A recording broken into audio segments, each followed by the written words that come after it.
When you hear the word witch, don't you think of a green, war-covered old woman with a black pointed hat? Well, imagine this. You're standing in the crowd watching your parents being brought up to the ropes. They were both accused of witchcraft and are about to be hung. Is your brother going to accuse you next? Your friend? Your uncle? Who's next on the chopping block? Furthermore, what if you had accused them yourself? Deeply inside you contemplate, why did all of this madness start? Hi, my name is Jackson Schemmel. This is Emma Shami, Natalia Syriac, and Alexis Koisensacky, and we will be discussing why the witch trials increased so sharply in early modern Europe. We will be investigating this through 4 lenses. First, a misogynistic lens, second, a political lens, third, a psychological lens, and finally, a theological lens. Now Natalia is going to give us some context in Europe during this time period. Thank you. So, early modern Europe is generally considered between the 15th and 18th centuries. During this time, the society was very patriarchal, and there was also the ending of a global cooling in temperatures known as the Little Ice Age. Also recently, a book had been published called the Malleus Maleficarum, which was basically a handbook on how to try and accuse witches. This was blamed for many accusations. But before we continue, we should define what a witch is. Originally, the definition of a witch was just someone who used magical powers. The definition later changed, and more fitting to our topic is someone who worked with the devil and used magic powers for evil. As we can see in this graph, we can see the number of accused versus executed people, as well as the densities of the accusations in various European countries. We'll now move on to Alexis, who will introduce our question. Thanks, Natalia. So the question we'll be diving into today is what caused the witch trials to increase so sharply in early modern Europe? In this next slide, you can see that we have a few potential resolutions. We have social factors, climate change, and ultimately misogyny. Social factors during this time relates to the rivalry between the wealthy and the poor. Because the poor were lower in society, they were more targeted during this time. Also, people thought people were witches because they thought since they were acting differently that they were using witchcraft, when really they had a mental disorder. Like Natalia previously stated, the Little Ice Age was going on during this time. And then ultimately, misogyny was because many women were persecuted during this time as well. However, we didn't choose any of these resolutions because we decided that social factors was too broad. It wasn't ultimately misogyny because many men were executed as well. And we didn't have enough evidence for the climate change. Now we will have Emma, who will go over our resolution. So with all of this in mind, we resolved that although socioeconomic reasons played a part, the spike in early modern Europe witch trials was collectively due to tensions from the Protestant Reformation and paranoia surrounding teachings from the devil. Now Jackson's going to go over the misogynistic lens. Thank you, Emma. So now, misogyny was prevalent in early modern Europe due to the patriarchal system. Ultimately, priests supporting these misogynistic ideals contributing to their ideas being spread and raising fears of women in the society. Women in art also began to be portrayed as young, such as seen in this picture. And this was because women could disguise themselves as young and beautiful in witchcraft to seduce and trick men into getting things that they wanted. This made men afraid of them, and it showed that the patriarchy was losing power and men were afraid of it. Priests also supported misogynistic ideals in the church, such as women being related to topics of pollution, lust, and being sexual temptations to men. Protestants also related women as being superior to the devil compared to men, and men and women were seen as equals to God because women were seen as more fragile and susceptible to give in to these temptations of the devil, and therefore would be considered witches. Now Emma's going to dive into the political lens. Thank you. So during this time, something that greatly increased the spike in witch trials was the fact that there was little separation between the church and the state. During this time, there was the Protestant Reformation, which is when the Protestants split from the Roman Catholics, and then in response to that, the Catholics launched the Counter-Reformation. So this brought a lot of not only religious tensions, which is what Alexis is going to go through, but also a lot of political tensions, because frankly, governments were against one another and they were disagreeing on many things. The society was also a very patriarchal society, going back to misogyny with women being accused more than men, and then there were strict class systems because we saw that peasants and serfs were more often accused than the nobility. Political leaders also had a really major influence during this time because no major witch hunts could happen unless they gave their approval. But at the same time, if they express any negative feelings towards those witch hunts, their reputations would be tarnished. So this can go back to the little separation between the church and the state, because when the witch trials increased because of religious reasons, and then the politicians gave their support and approval. Now Natalia's going to go over the psychological lens. Thank you. So psychological or mental illnesses as well as responses may have been a factor in the increasing number of trials, especially when due to the devil. Two types of factors played into this: external and internal factors. For example, the witches may have simply had mental illness, as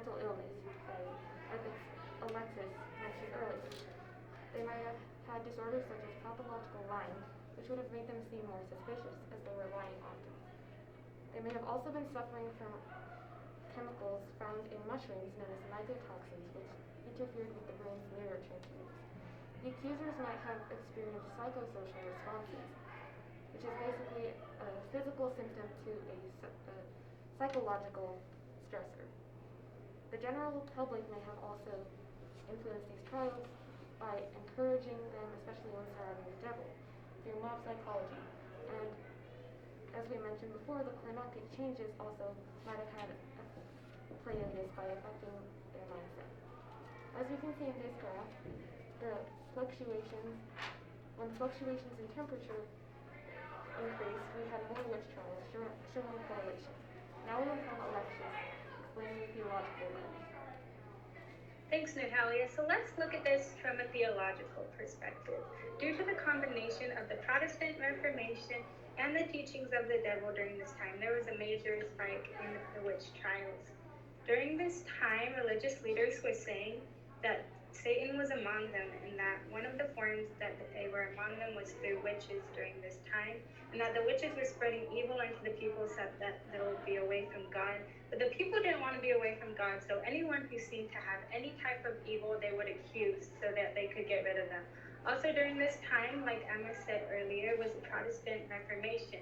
And they had this because they wanted to go back to the purity that was there originally during this time from the beginning. As we can see in this next slide, there's a graph from Germany that has the executions for the Catholics and the Protestants during this time. And as we can see, there's way more executions for the Catholics during this time.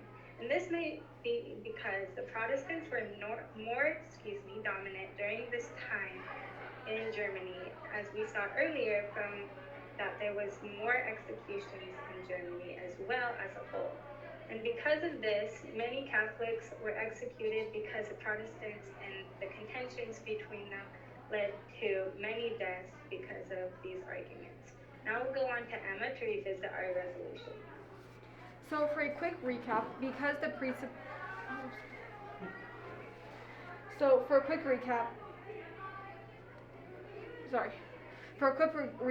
because pre-supporting misogynistic ideals, the lack of separation between church and state, and the fear of the devil among citizens due to the education of devil's teachings reinforced by the church, theological reasons were the obvious factor as to why the witch trial started. Now Jackson's going to go over some limitations.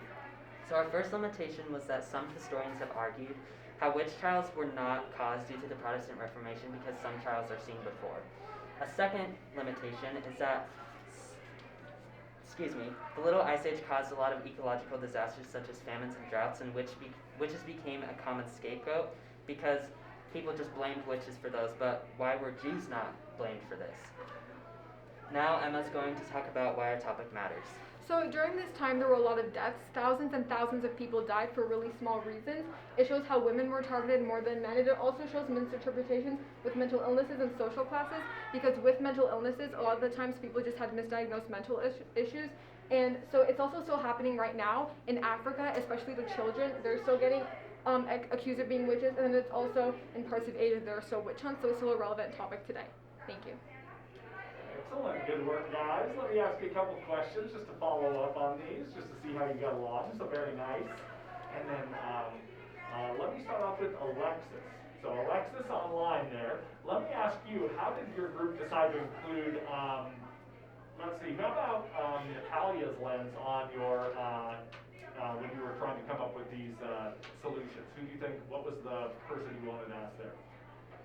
So as we can recall, Natalia's lens was a psychological lens during this time, and we wondered, did the way people were thinking have anything to do with the increased accusations during this time? And so she dove deeper into that to see like what had a play into that during this time, and we learned things such as that they had, like, she talked about mushrooms during this time, which we thought was really interesting, that had an effect on the people. So not only did it have a theological lens like mine, but there was also ways that it had an effect on people's brains. Perfect, excellent. And then when we're over there, let me ask Natalia, in the future, what change would you make to your group norms, and how do you expect that to improve the team presentation? I think that one thing we definitely were kind of disorganized about was like our scheduling for when we planned meetings. Because oftentimes we would kind of plan our meeting the day before or the day of, and then oftentimes there were scheduling conflicts. So I think if we were more planned and scheduled next time, that would make us be more efficient and consistent. Excellent, very true. And then let me come on over to this other side and ask Emma, in what way do you improve your ability to work with a group as a result of this project? So what I realized doing a group project is that I can't let my procrastination tendencies take over, because my work affects everybody else's work, and it has to be done well, and it has to be done on time.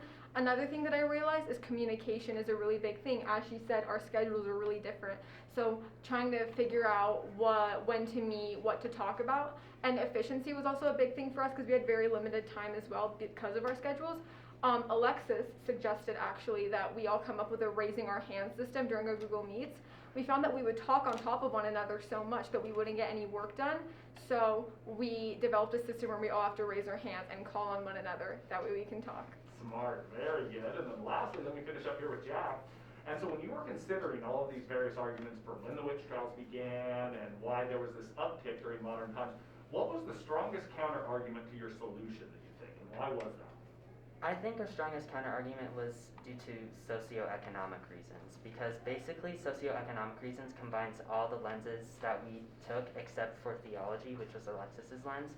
So I think the fact that there was so much evidence to support that what made it a strong claim to review, but each of our claims included something with theology, such as Emma's with there not being a separation between church and state, with mine with the priests supporting things in the church and Protestants as well supporting women with teachings of the devil, and Natalia's talking about the paranoia with the devil teaching. So the fact that they all connect to religion says something, and that religion was an important factor in the witch trials. True, yeah, very true. Excellent work, guys, thank you.